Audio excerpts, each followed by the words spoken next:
వాళ్ళందరినీ రోడ్ల మీద కాదు ముందుపెట్టారు. తప్పు జరిగింది రాకపోతే చేసుకొని లేదా మౌనంగా మాట్లాడుతున్నారు. మా మనోభావానికి రెచ్చగొట్టిగా మాట్లాడుతున్నారు. రాష్ట్ర వైడిగా మన సనాతన ధర్మం అంటే మనం అందరం కలిసి ఉన్నాడు.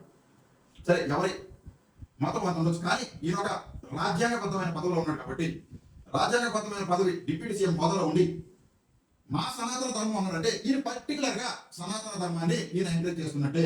సరే, సనాతన ధర్మం అనేది తప్పని అనట్లేదు, కానీ అది అందరికీ నచ్చకపోవచ్చు. రాష్ట్రంలో అందరూ ఓటేస్తేనే, క్రిస్టియన్స్ చేస్తేనే, మైనారిటీస్ చేస్తేనే, హిందూ చేస్తేనే మీరు 21 సీట్లు గెలవగలిగారు. కూటమిలో భాగంగా పిఠాపురంలో మీరు గెలవగలిగారు. పిఠాపురంలో గెలిచిన తర్వాతే మీరు డిప్యూటీ సీఎం 4 మంత్రిత్వ శాఖలు కూడా తీసుకోగలిగారు.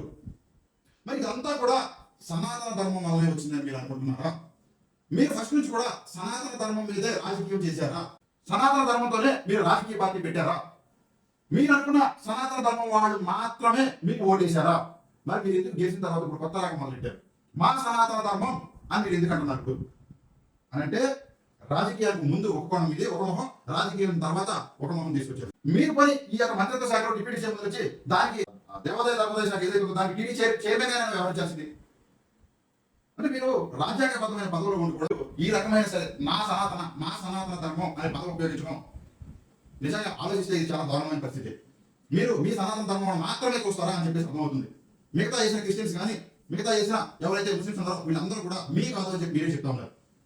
మరి గతంలో మీ స్పీచ్ చాలా రాజకీయాలకు ముందు మీ స్పీచ్ ఎలా ఉండే అంటే, నాకు మతం ఉండేది కాదు, నాకు కులం ఉండేది కాదు, నేను రెల్లిలో పుట్టాను, కాపులో పుట్టాను, దుర్గాపులో పుట్టాను, నాకు అసలు నా భార్య క్రిస్టియను, నా పిల్లలు క్రిస్టియను, ఎప్పటికీ కూడా క్రిస్టియన్ స్కూల్ అని చదువుతున్నారు, నా భార్య ఎప్పుడు కూడా చర్చకి వెళ్తూ ఉంటుంది. ఇలాంటి అన్ని కూడా చెప్పుకుంటూ వచ్చారు. మీరు ఒక దశలో కులాలు లేవంటారు, ఒక దశలో మతాలు లేవంటారు, కానీ మీ విశ్వరూపం ఎప్పుడు కనపడుతుందంటే డిప్యూటీ సీఎం పదవి హోదాలోకి ఎక్కిన తర్వాత ఇప్పుడు ఈ రోజు మీ విశ్వరూపం కనపడుతూ ఉంది. కేంద్రం నోట ఏ మాట అయితే వస్తుందో ఇక్కడ కూడా అదే కనపడుతూ ఉంది మీ నోట్లో. అయితే మిమ్మల్ని డిప్యూటీ సీఎం చేసింది అయితే నాకు తెలిసి అయితే రాజ్యాంగం కాదని మీరు అన్న ప్రకారం ఏంటంటే ఖచ్చితంగా సనాతన ధర్మమే మిమ్మల్ని డిప్యూటీ సీఎం చేసిందని నేను అనుకుంటా ఉన్నాను. ఈ రోజులో అధినారంలో రాజ్యాంగం నడుస్తూ ఉంటే మీరు ఇంకా కూడా సనాతన ధర్మం అనుకుంటా నన్ను సనాతన ధర్మం ముందుకు తీసుకెళ్ళిందని చెప్తా ఉన్నారు. అంటే రేపు జనరేషన్కి ఇప్పుడున్న వీటన్నిటికీ కూడా మీరు ఏ విధమైన సమాధానం చెప్పడానికి, ఏ విధమైన దిక్సూచి చెప్పడానికి మీరు ఈ టైప్ ఆఫ్ ఎలిగేషన్ తీసుకొస్తా ఉన్నారు. మీరు ఒక రాజ్యాంగబద్ధమైన పదంలో ఉన్నప్పుడు తప్పులు నిర్ణయించి, తప్పులు మీ దగ్గర నిర్ణయం కాకపోతే ఫర్దర్గా సిబిఐ ఎంక్వైరీ చేసి నిర్ధారణ తేల్చి దోషులను శిక్షించడం మీ బాధ్యత.